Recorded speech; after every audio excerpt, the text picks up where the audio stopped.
Right, hey guys, how are we doing? Back another video from Mother's Basement, and today we are checking out an honest review of Netflix's One Piece. I have literally just half an hour ago finished before recording this, just finished the live action One Piece series, and gotta say, I really enjoyed it. I went into it just wanting to just kind of hate on it, but they made it work. The casting was spot on.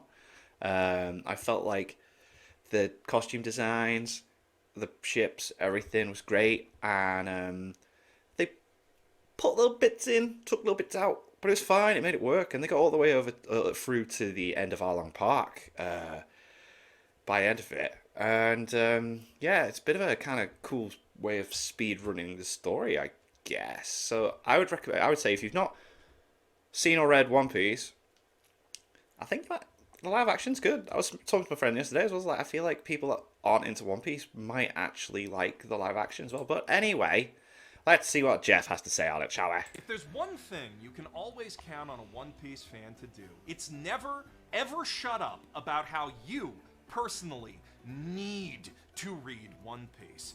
I mean, it's true. Whenever someone mentions that they haven't seen it or read it, I'm like, oh, you've just got to read it, man. You've got to. It's so good. Just read the manga. We can't help it. It's a compulsion. Yeah. The series just does something to your brain. Probably involving worms or maybe snails. Either way, it's physically impossible to... And the snails didn't even look too stupid when they were doing the talking thing. Did seem a little bit daft, but there's only so much you can do. Read even a fraction of this manga without feeling an overwhelming urge to tell everyone you meet about it. Don't believe me?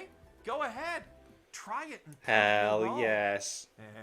Almost got you there. Unfortunately, many folks just like you are getting wise to our tricks by now, and more importantly, have just made up their minds in general that this thing isn't their kind of thing. Either because the cartoony art style turns them off, or they fall off before the series really pops up.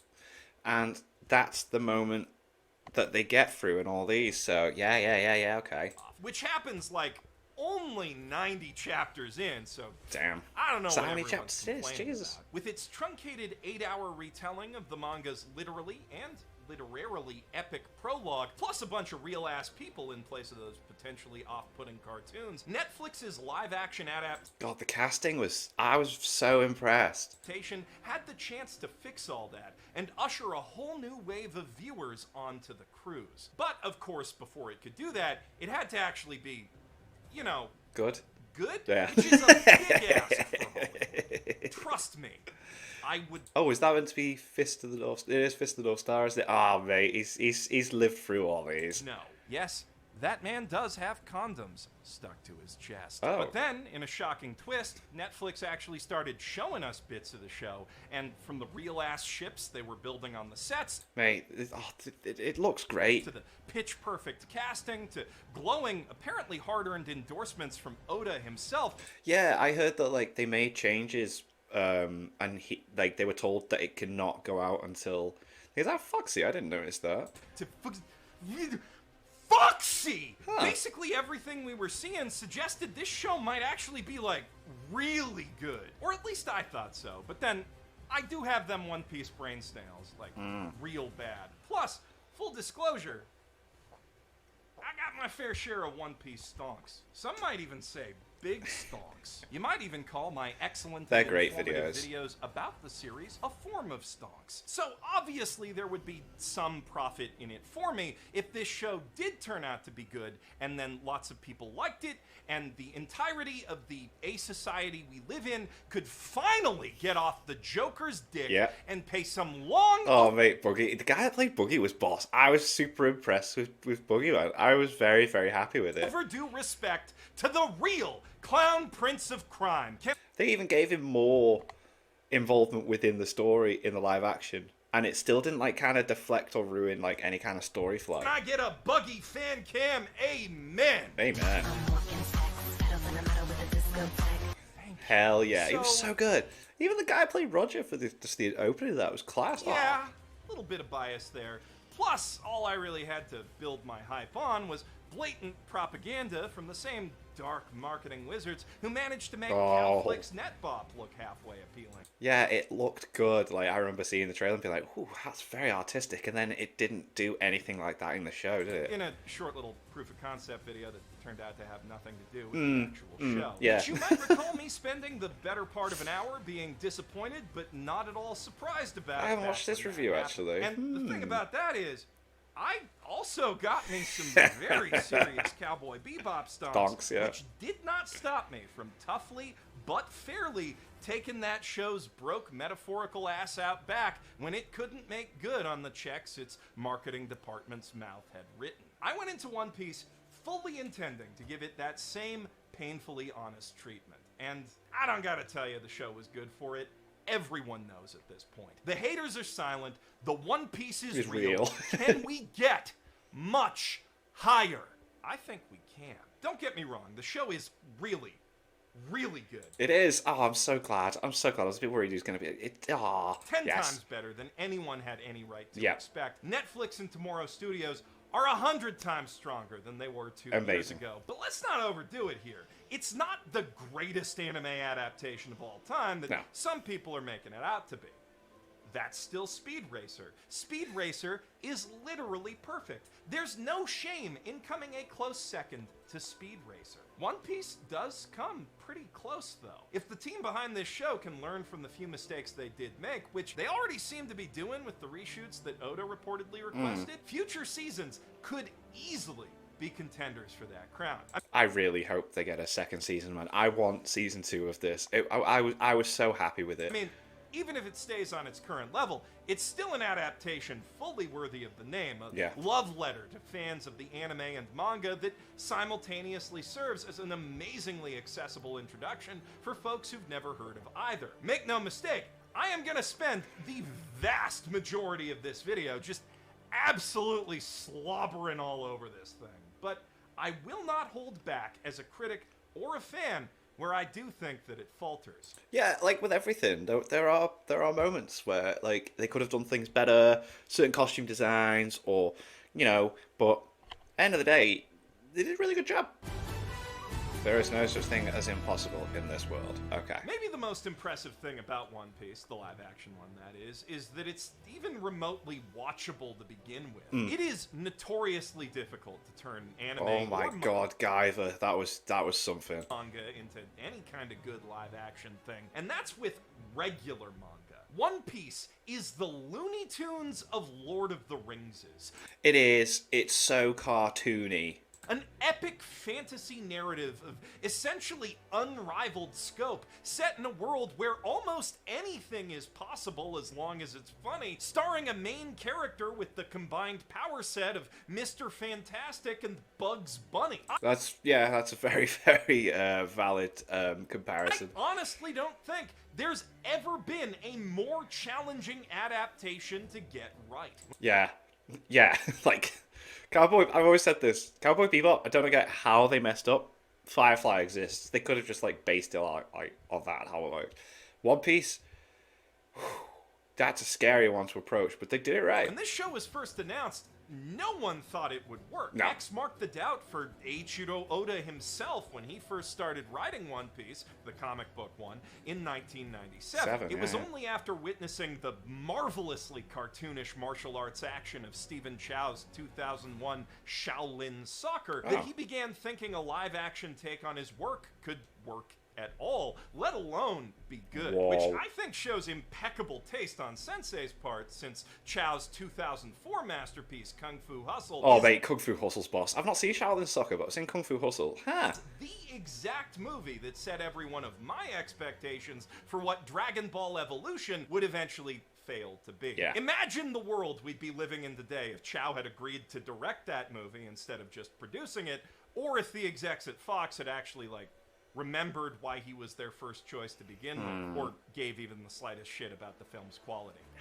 But there's no point pining for what could have been, at least not anymore. Not now that we finally have a Hollywood jump adaptation right in front of us that properly emulates Chow's chaotic yet artfully composed fight choreography and surreally visionary wire Mate, some of the fights had some really cool moments in there. and effects work. Let me tell you, it is every bit as beautiful as I imagined it could be. It may not be as structurally perfect as Speed Racer, but if there's one thing One Piece beats every other anime adaptation on, even Alita, it's making its fights feel like anime. Yeah. Not just in the way that punches send dudes flying after an exaggerated windup, and dudes can slice entire battleships in half was sick. from the beach with a literal breeze, but the artful layering of that over-the-top action and its carefully orchestrated musical timing. You know, the precise most important thing about anime action in general and Cowboy Bebop's specifically. Oh, mate.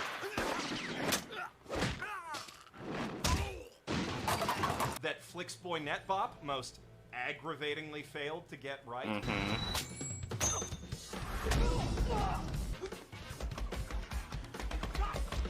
Oh, it's hard to watch. It's so hard to watch.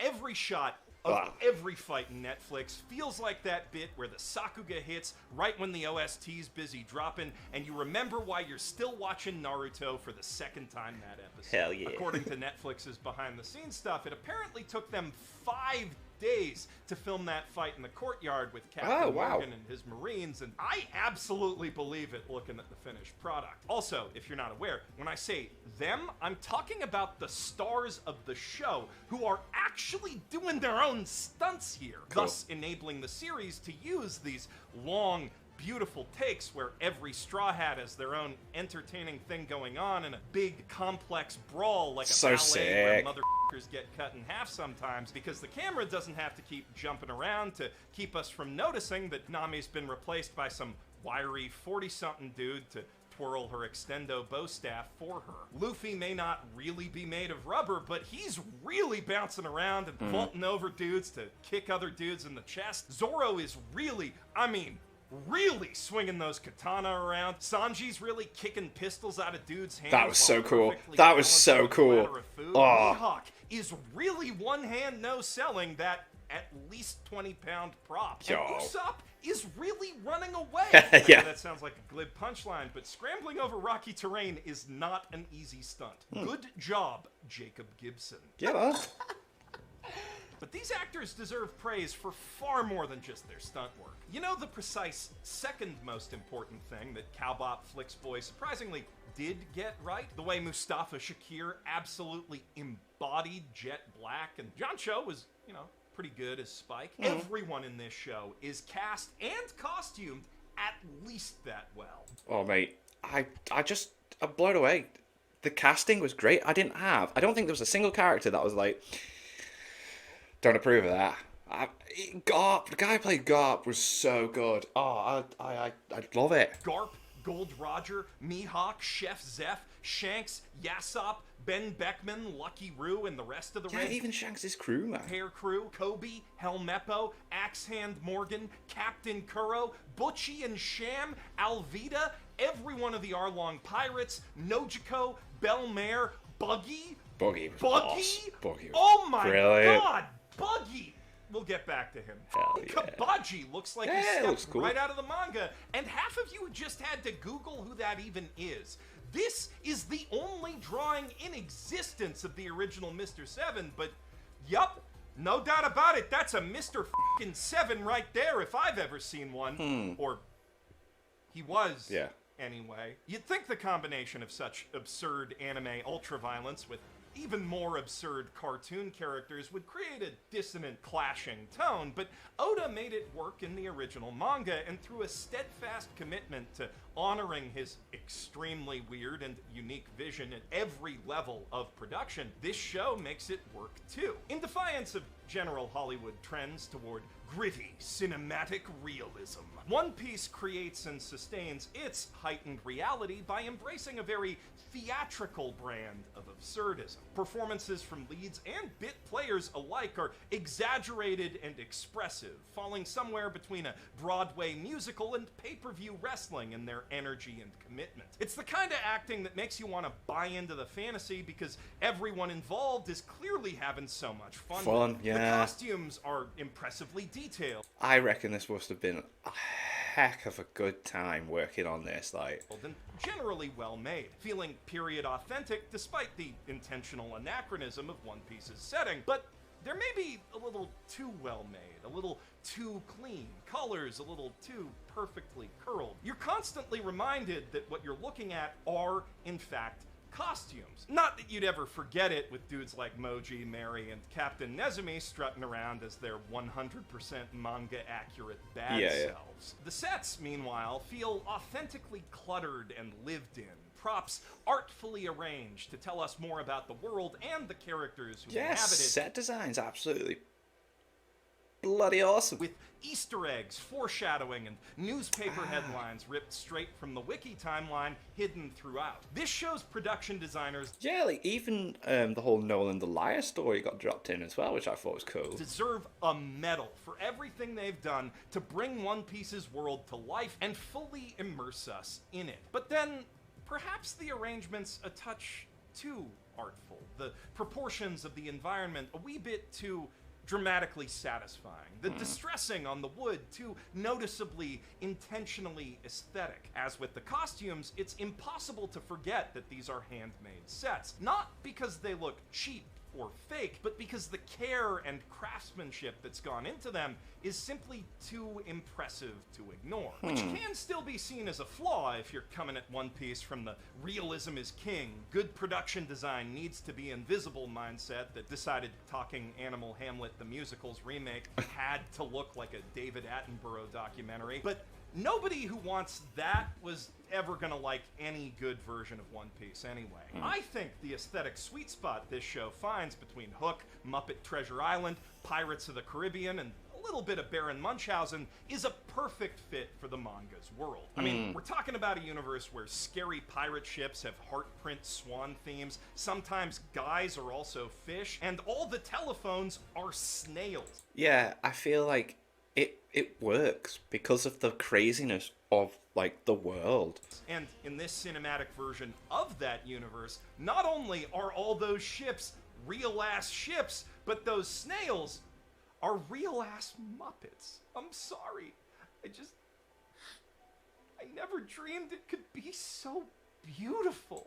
I mean, it doesn't look amazing, but it is good. They did do a good job. Over a year ago now, when I first started pondering the possibility this show might actually be good on the second channel, I argued that Muppets aren't just the second greatest art form after anime, they're also the ideal medium for creating believable live-action fantasy critters. The obvious, glaring unreality of puppets being puppets actually helps to keep them on the safe side of the uncanny valley, while paradoxically encouraging greater suspension of disbelief on the part of the audience.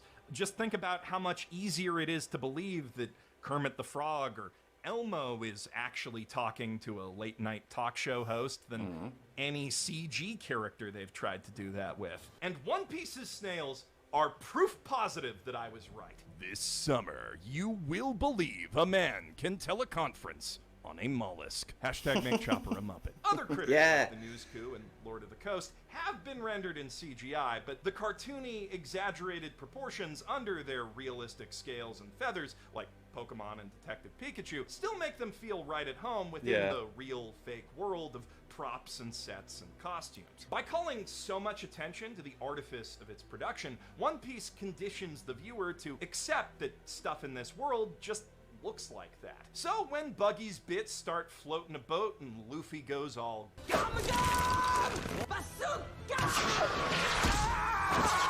even though the effects aren't monumentally better than insert your favorite god-awful Fantastic Four movie here, and sometimes they're even worse, they fit within the cartoony hyper-reality the show's created. Kind of like how The Mask makes its 90s-ass CGI work. And later, when Mihawk is swinging around his big, obviously fake sword, and all the fishmen are obviously just guys in makeup, we're primed to just roll with that too. What I will not roll with, though, under any circumstances, is this production team getting snubbed for any and all eligible makeup, design, and effects awards this year. Oh, okay, right. This is your one warning.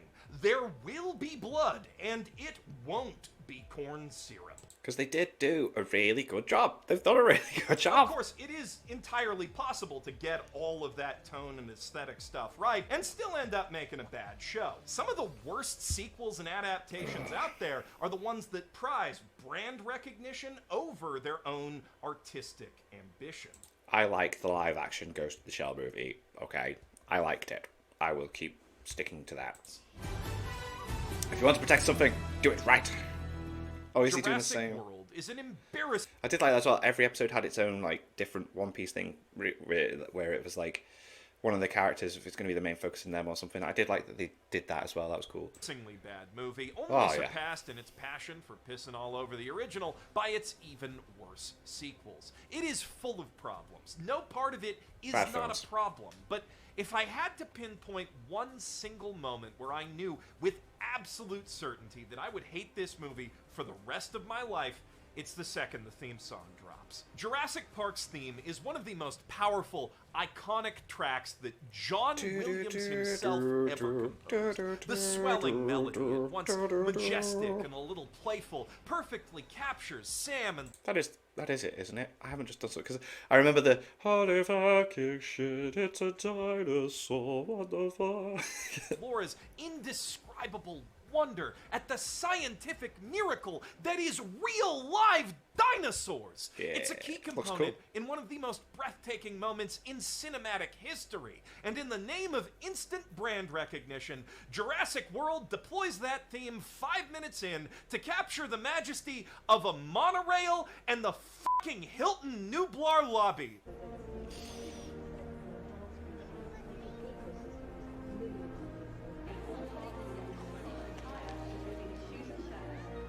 Wow. Yeah. Fuck you. God Suck damn. my balls. Thank you so much for eating my ass. If Jurassic World was Love actually it. like a work of art inspired by the original and not, you know, a cynical product designed to cash in on our memories of it, the people making it would have at least tried to earn the feelings associated with that song and drop it like a mic like it deserves. Instead, they dropped it like a load of dishes. Marketing for One Piece has been keen to emphasize that everyone working on the show, the cast, crew, writers, directors, even the producers, loves the source material Yeah, you could. and is working their hardest to make something Oda himself would be proud of. Mate, they have. You can tell everyone's like wanting to pay attention to it. I mean, I believed it as soon as I saw Matt Owens talking about how important Nami's map room is to the story, and Iñaki Godoy's quote about how he wants everyone and their grandma to know about One Piece. If that's not the most authentic One Piece fan dialogue conceivable, I don't know what is. But if I did hypothetically need extra convincing after all that, plus watching 4 straight episodes, my little Grinch heart would have no doubt swelled at least 3 sizes when I finally heard "We Are." This is just a perfect scene. The first time Luffy, Nami, Zoro, and Usopp hit the seas together on Going Merry is the moment they go from Not a crew. to truly being the Straw Hats. Luffy is officially the captain of his own ship, Usopp unofficially so, and we are officially on the cruise. I respect the choice to hold this song back until episode 4 so much. See, I'm manga only, so like I didn't catch wind on any of kind of like the music being, you know, a rework of anything from the anime. I don't know, it's a shame. Oh, I've missed out on something there, but The temptation must have been nigh irresistible to drop it earlier. I mean, fans were clamoring for "We Are" as the title theme, demanding to hear it in episode 1 or Oh, they right. walk. And the show does quite tactically deploy Binks Brew in an episode 1 flashback to sate those folks' appetites. But it makes sure to properly savor this musical main course, and it's better for it. This also gives the series' original soundtrack, composed by Sonia Belousova and Giona Ostinelli, room to assert its own musical identity. And thankfully, that soundtrack is also amazing. Luffy's leitmotif, in particular, evokes a sense of swashbuckling whimsy and high seas adventure with enthusiastic, distinctly tropical orchestration that'd feel right at home in a Monkey Island movie. That is, Cool. when it wouldn't feel more at home in Pirates of the Caribbean. The music was boss, like. Which is pretty much the exact Venn diagram I was hoping to hear coming out of my home theater when I put this show on. I was admittedly not expecting the hour-long rap. Bang, you ready to fight? Bang, welcome to Arlem Park. But I'm definitely not complaining about it, speaking of. The lyrics were very, like, on the nose, weren't they, at points, like, but it was cool. Speakers. This show's soundscape sings. The waves crashing all around you, the creaking deck in the background, the shouts and cannon blasts that punctuate the big battles. It really puts you right in the heart of the action. Though I can also attest from filming the reaction that I'm making an excuse to plug right now that it sounds great on headphones too. Unfortunately, it doesn't look even half as great on a computer as it does on a TV, and it's got to be a 4K HDR ready TV at that. Like many Netflix shows, this is clearly just not color graded with lower end displays in mind. On the right screen and settings, the colors absolutely pop. Your SDR tone mapping tech and mileage may vary, but trust me, it was really meant for HDR. Okay. Especially the mood lighting at night, but in SDR it's all washed out and dusty orange like they threw a whiskey peak filter over everything. Which is a real shame, because in every other respect, this is a show worth looking at. Through painterly cinematography, Karakuri clockwork stunt choreography, and a Star Warsian, no, Muppetian eye for meaningful, authentic detail in the construction of its mise-en-scène, One Piece demands and commands the viewer's full attention at all times. Magnificent. They call this a show, but it's essentially a series of 8 remarkably tight and gorgeous short films with the budget of early Wes Anderson pictures, each one bookended by its own bespoke title card. Yeah, that's what I was talking about. I love it. So sick. I love the Buggy one. Yeah, man. And this progressively evolving end credits sequence that gradually fills in the East Blue Sea chart with the new islands introduced in each episode, So which clever. the app automatically skips over after 5 seconds so as not to get in the way of your binging. Which brings us to the other major problem with how Netflix One Piece, emphasis on the Netflix, has been presented by Netflix. The binge model. Everything about this show is designed and really deserves to be savored, but the way it's all been dumped on us all at once just doesn't leave time to properly digest it. At least not if you want to join the conversation on time and stay ahead of spoilers. I believe One Piece is best enjoyed about 2 episodes at a time. It splits very cleanly into 4 satisfyingly self-contained feature-length chunks. And while nobody can dispute the numbers that this big content drop is currently doing for Sick, Netflix, sick, both sick. domestically and globally, I think the show might have garnered even more hype if they released those chunks on like a weekly basis. You know, give the fans some time to really get hyped about that We Are drop. Give the Netflix onlys, wow, I can't believe I just said that unironically, a week to stew in the aftermath Netflix of Nami's only. betrayal. Wow, that is it. Wow, yeah. Before Arlong Park starts. There's just so much to talk about in this show, and I wish we got more time to talk about it. But of course, nobody would be talking about it to begin with if One Piece's producers hadn't first accomplished one other seemingly impossible I love that moment. And the guy that plays Luffy, it just really does just give off such positive vibes, man. task: casting the perfect Straw Hat crew. Here we go. To true friendship, how long you've known each other means nothing. Even after he was convinced that the world and action of One Piece could conceivably be caught on film, Oda never really believed that his irrepressibly upbeat hero, Monkey D. Luffy, could truly exist in our world. They did a but good that all job, changed yeah. the day he met Iñaki Godoy. From the start of the soliloquy that he delivers to a disinterested news coup on his rapidly sinking starter boat, to the final gum-gum axe smackdown he lays on So Arlong cool. and beyond, Iñaki lives and breathes this role. Even in the earliest scenes of the pilot, where the actors were clearly still finding their footing in the world, and Luffy occasionally sounds like he's just reciting a line rather than voicing his own thoughts. I'm not gonna kill you, alright?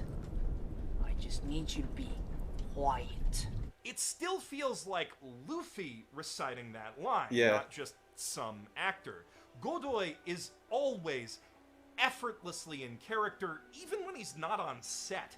I saw a video on TikTok of him meeting the Japanese voice actor for Luffy in the anime, and he just so happy to meet her, and I was just like, oh, this guy's so cool. All right, everybody, welcome to my ship tour. So right here we have the things, and they race this thing right here, and this thing right here. This is called a quarter lift. This is cool. I like that he's doing this. Yeah, it races the thing called Boom. That's right. It's pretty cool. This is the ship. This is our ship. Yeah. This man was simply born to play Monkey D. He really was. He really, really was. And I want to see it continue. I want it. Oh, mate. Watching some of Netflix's bonus material, it's kinda uncanny how much it feels like Luffy himself is the one walking between the overburdened desks of the Shueisha office, accepting the hat from Oda Sensei and Mayumi Tanaka, and goofing around with his crewmates backstage. Hey, we're the cast of One Piece. And amazingly, every other member of the crew fits their role just as snugly. Jacob Gibson Mate, he was so good as Usopp. perfectly captures Usopp's facade of bravado, his nervous swagger, the playful, adventurous way that he enhances the truth that makes you want to play along with his fantasies. He has a subtle, natural charisma about him that makes his insistence on playing captain, even when Luffy's around, feel endearing rather than arrogant. Taz Skylar's Sanji likewise walks an impressive tightrope between charming ladies' man and kind of a creep, honestly. Embodying... Don't overdo it, though, do they? I appreciate that. They toned it back just every now and then. It was one of the things that reminds me about Sanji sometimes. Like in the manga, he can go really quite too often with the lady jokes. The chef's salty sea dog attitude and all the hopeless, naive romanticism that still drives him underneath it. Emily Rudd shows impressive, necessary range as Nami, playing the charismatic con woman, the adventurous, sarcastic free spirit who so effortlessly fits in with the boys, and the scared, vulnerable young lady, almost but not quite broken by Arlong's cruelty. Yeah, she nailed it. With equal skill, which is vital for this first season especially. East Blue is Nami's story after all. Its emotional climax would completely fall apart if she couldn't carry it, but it also bodes well for the rest of the series. If Luffy is the heart of the Straw Hats, then Nami is the crew's lone, overworked brain cell. So Rudd really needs that range to properly bounce off of everyone around her. The stubborn pragmatism to balance Luffy's infectious zaniosity. The subtle grace to brutally and hilariously swerve every one of Sanji's unwanted advances. The calculated criminality and untreated alcoholism that makes her Zoro's kindred spirit. Zoro was making me laugh, man. I was like, wow, if I was a pirate, that'd be me. It's like, I need a drink. Why did you tell me the wine cellar's here?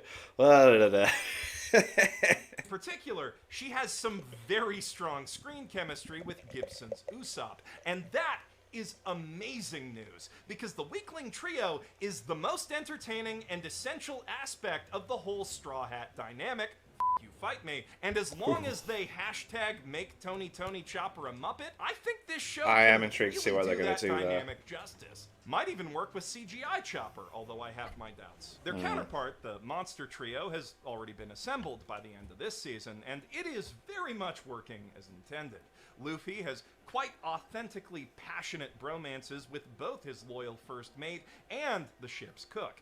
He and Sanji are instantly ride or die after he gives the chef's experimental cooking the respect they both know it deserves. Yeah, man, I like that. It's like, this is delicious. It's like, wow, it's like, your cooking's awesome, man. It's like, follow your dreams. Dude, it's so endearing. And true to the manga and anime, there is not a doubt in my mind that if this Luffy asked Zoro's lack of direction, that was brilliant. This Zoro would not hesitate to suck. You don't think she, likes me, do you? You're asking the wrong guy. And of course, as they should, Sanji and Zoro hate each other from the jump because they both think only one of them can take the top spot as Luffy's one true shonen rival. Their manga relationship's basically Betty and Veronica, and these actors totally get that. It's the least you can do, considering I saved your ass from those fishmen.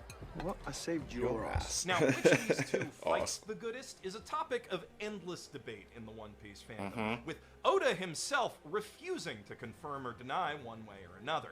In live action, though, it's a lot less debatable. It is exceedingly impressive how Taz Skylar learned to kick, carry himself, and even cook like Sanji over the course of this season's Sick. I am so impressed. My God. production, even cooking for his castmates behind the scenes. No but way. even in the face of all that effort, Zoro easily steals every last fight scene he's in. His fight with Shaman Butchie is the absolute That was peak class. of the whole season. Yeah. As one of Japan's most prominent young actors, Makenyu has by far the most experience out of anyone in this cast in bringing anime heroes to life. Okay. He did a bang-up job as Okuyasu in the Oh, cool. Diamond is Unbreakable movie.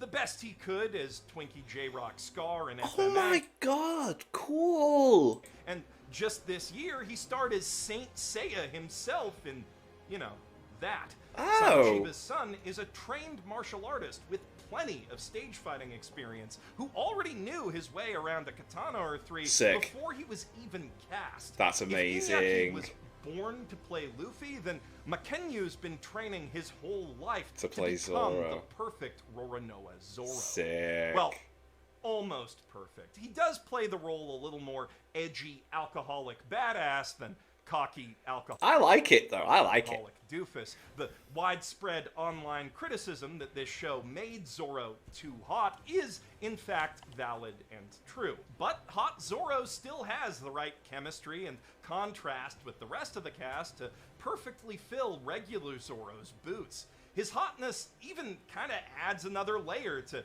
why Sanji would feel so instantly threatened by him. Yeah, because he wants the ladies. He's like, whoa, this guy's looking good. And it thankfully doesn't get in the way of him doing all the essential goofy Zoro-isms in his own edgy way.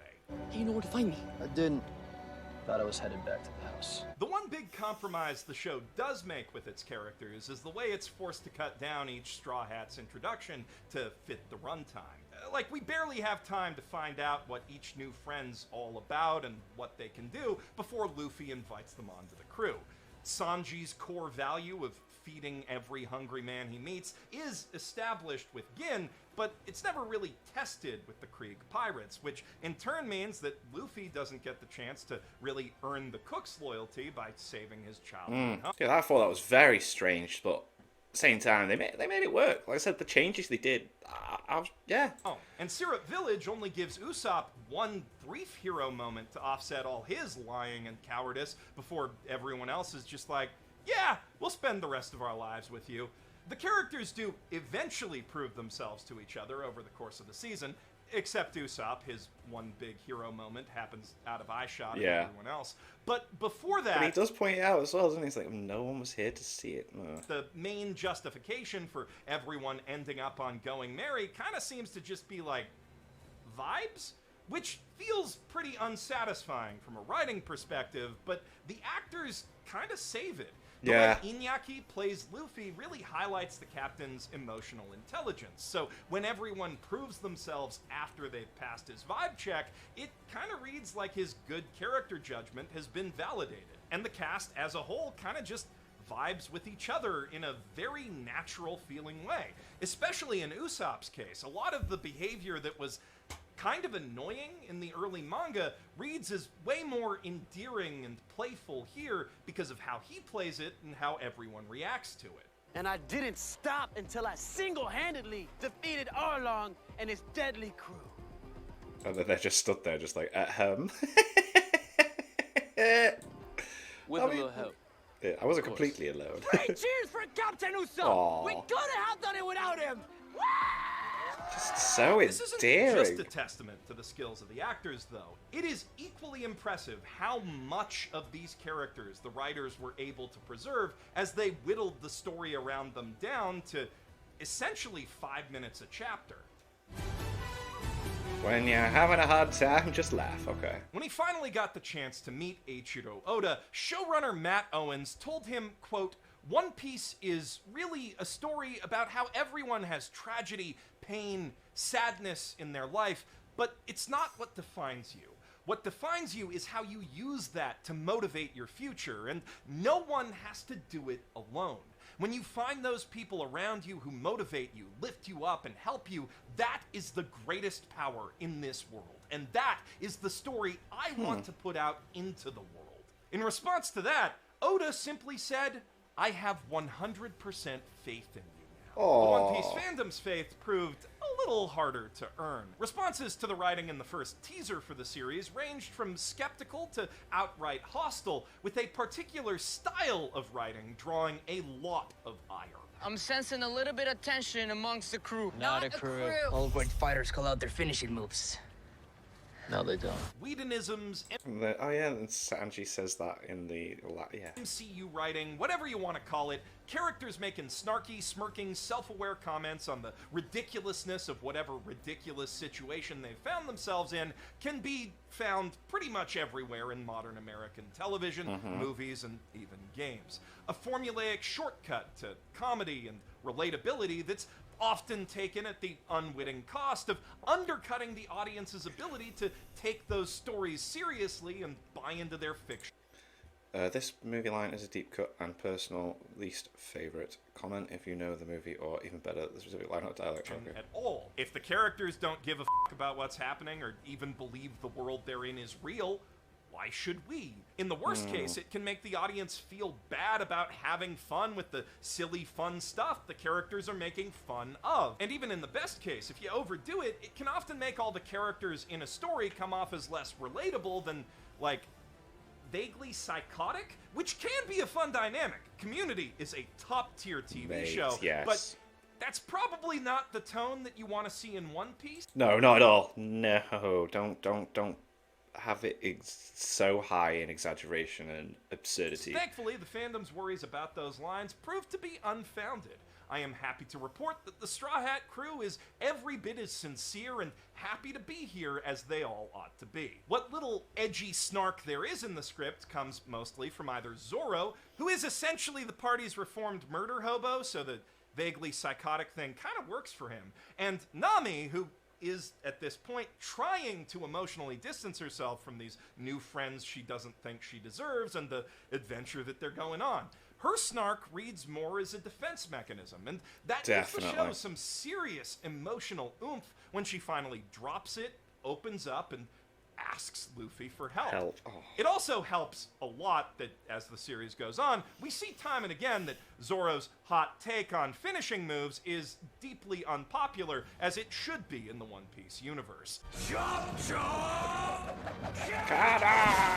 Special attack! Exploding star! What's that? This was brilliant. Mutton shot was the last one, wasn't it? Mutton shot. That's the one. Mouton shot. All great fighters call out their finishing moves. Yeah, you're gonna fit in just fine. I mean, he's not completely alone in it either. Though it may also be that Mihawk simply didn't think that situation merited that kind of deadly force. The writing's definitely... The line when he delivered it was so cool. I don't bring a cannon to hunt rabbits. not perfect. The show does have an unfortunate, though thankfully not too persistent, habit of blunting perfectly good punchlines with unnecessary quippy padding. Don't worry, I'm stealthy.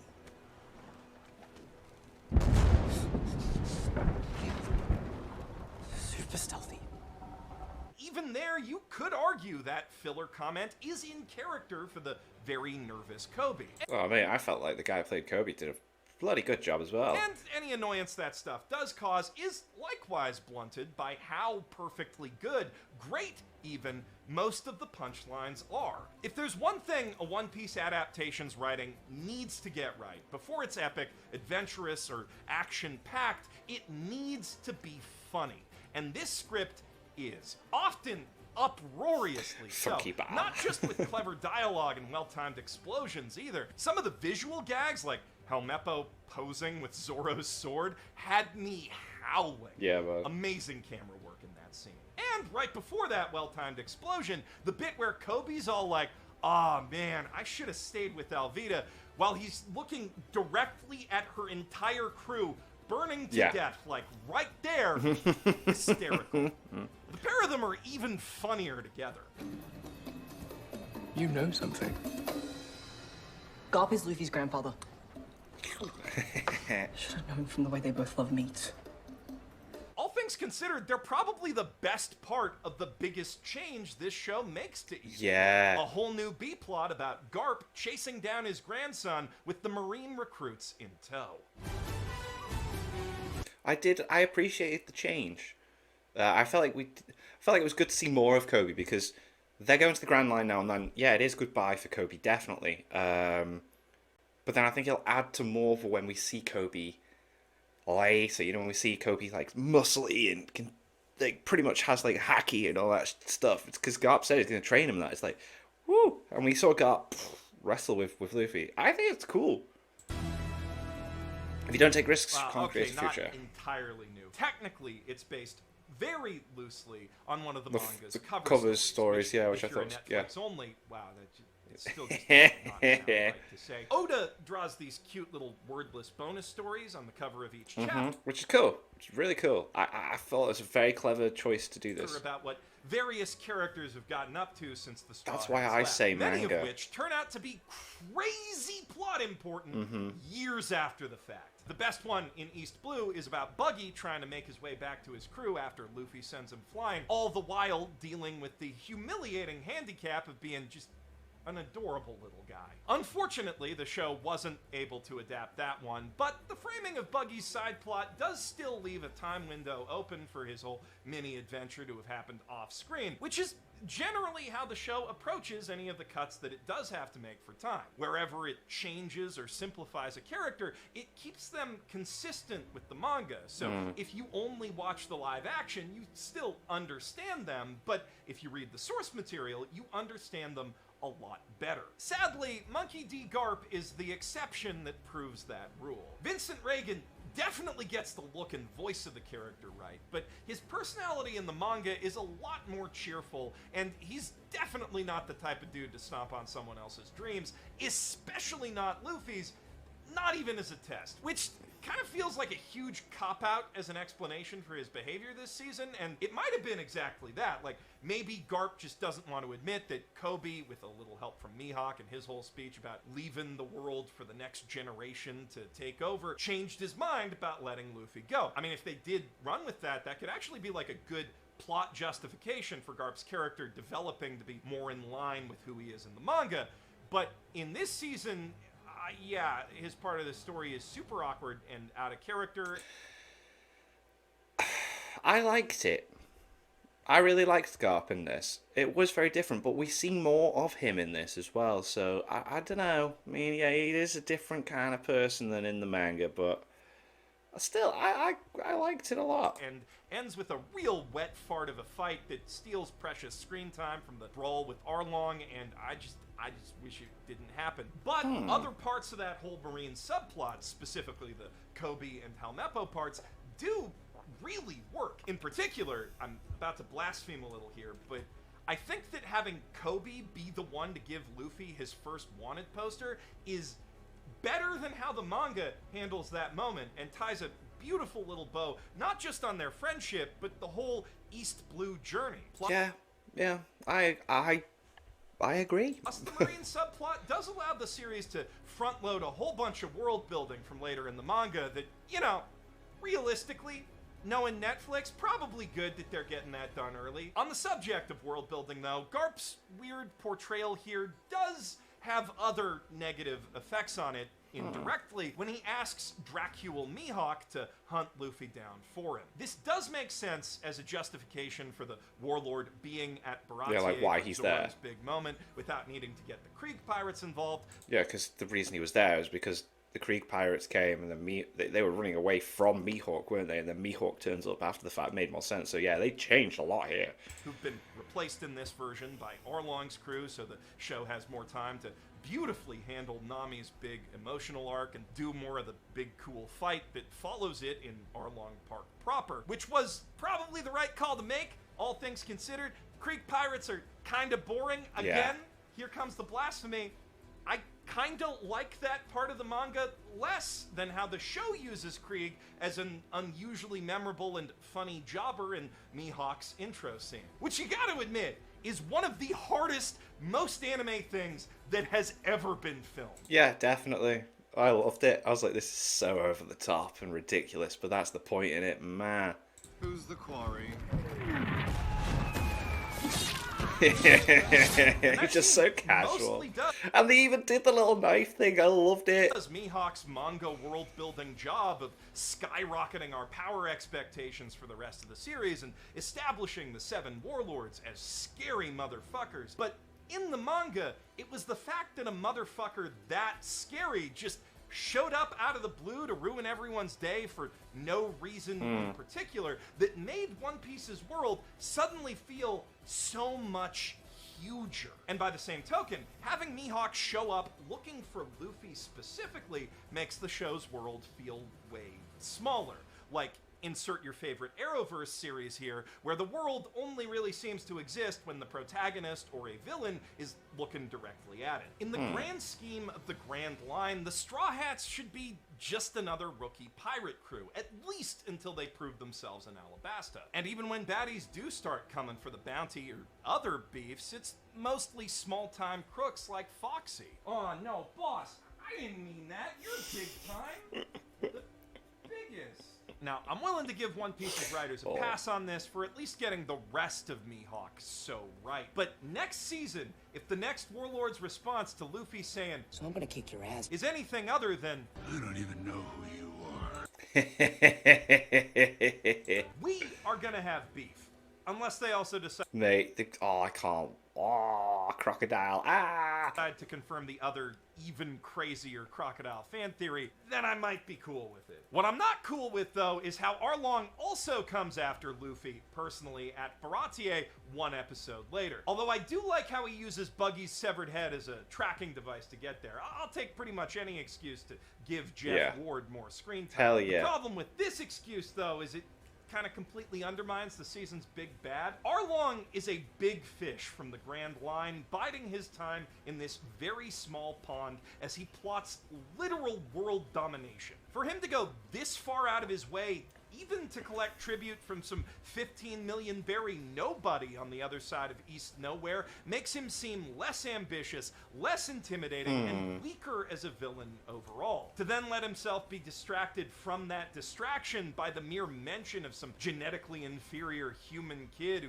doesn't even have a wanted poster is kind of just pathetic. Arlong should be too busy pursuing his own dreams to care. Now, Luffy does have the map to the Grand Line, that's the season's big MacGuffin, which Arlong technically does need for the sake of his dream, but like, he could get one of those from any Marine base, right? And Captain Nezumi's already in his pocket, so still, early Arlong is kind of essential to the season's whole speedrun strat, and giving Buggy more screen time is just good business sense. So even if I did have magic time powers that let me fix Netflix shows, I think I'd only change like maybe 2 things about this plotline. Okay. Firstly, I'd have Kurobi and Chu be the ones to put the screws to Buggy by themselves in episode 3. Not only would delegating like that make Arlong seem more distant and dangerous as a villain, but it would give the goons a bit of time to be built up as their own characters. And heck, it might even make enough room in the season for Best Boy Hachi to be written.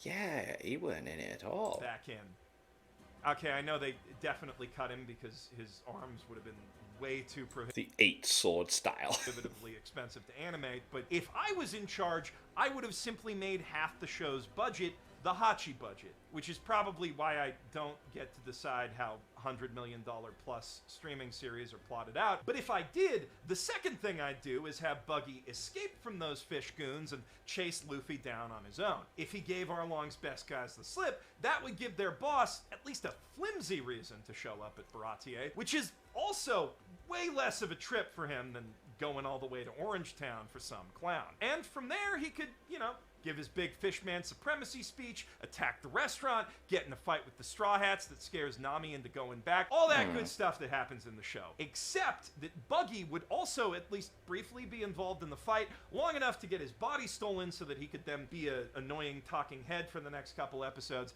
and flip everyone off and leave the second he gets his body back. I just That was funny. I was like, yeah, okay, cool. love that whole bit, even if his last one-liner is kind of boring. I'd love to make things right, but it's time to exit stage left. Generally, on the rare occasions where the show does change something for the worse, it also adds something fun and new and authentically One Piece like bodiless Buggy to balance that out. For example, it kind of makes no sense now how Captain Kuro of the Thousand Plans' big plan to turn Kaya's house into a locked room and then murder her inside it would have realistically resulted in the suspicion-free life of inherited wealth and luxury. Yeah, it was a bit weird. Is his ultimate goal as a villain. For plausible deniability's sake, an accident in the middle of a full-blown pirate invasion is clearly the much smarter way to go. But full-blown pirate invasions are very expensive to film, and Kaya's mansion does make a beautifully One Piece feeling backdrop for some absolutely breathtaking swashbuckling. The show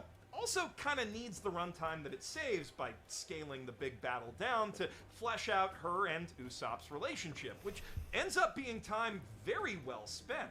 Nice pull, bro. And Hell yeah. you know, even if the whole slasher movie bit doesn't fully make sense for Kuro's calculating character, it absolutely makes sense for his character design. The shot where he sneaks up on Mary in the wine cellar and just guts him shivers every time. In spite of how it diminishes his complexity and cunning as a villain, this change doesn't take one iota away from Kuro's cool factor.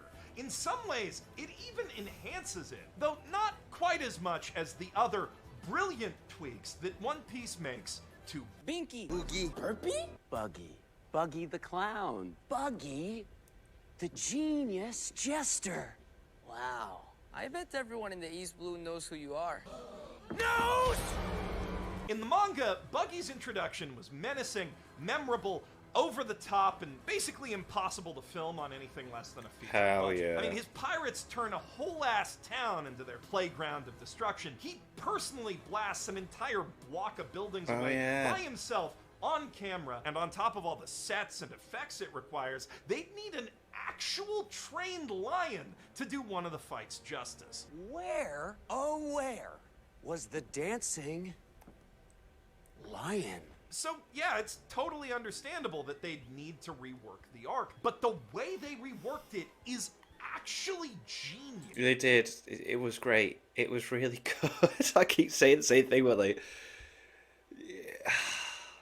I was not expecting the changes and everything to work so well. The show moves the fight mostly inside, to a moodily lit circus tent, which I don't have to tell you is a perfect fit for Buggy's whole brand, with only brief exterior shots to demonstrate the devastation of Orange Town. But that one shot is all it takes to start us thinking on why these citizens are so nervously compliant and clapping and laughing along with the show Buggy and his freaks are putting on for the Straw Hats. The terrified, twisted smiles that we see in the captive crowd as they're forced to cheer on their tormentors imply all these horrifically violent things that are so much worse to imagine than any special effect. Buggy is straight up scarier here than he ever was in the manga, and that is really impressive. That said, even this change has its downsides. By neglecting to properly demonstrate the true terrifying power of a Buggy Ball, One Piece's writers have effectively kneecapped their ability to deliver the funniest punchline in manga history 5 or so seasons. Oh, yeah, when it's like, do you remember? No, I don't remember that. One Piece showrunners who are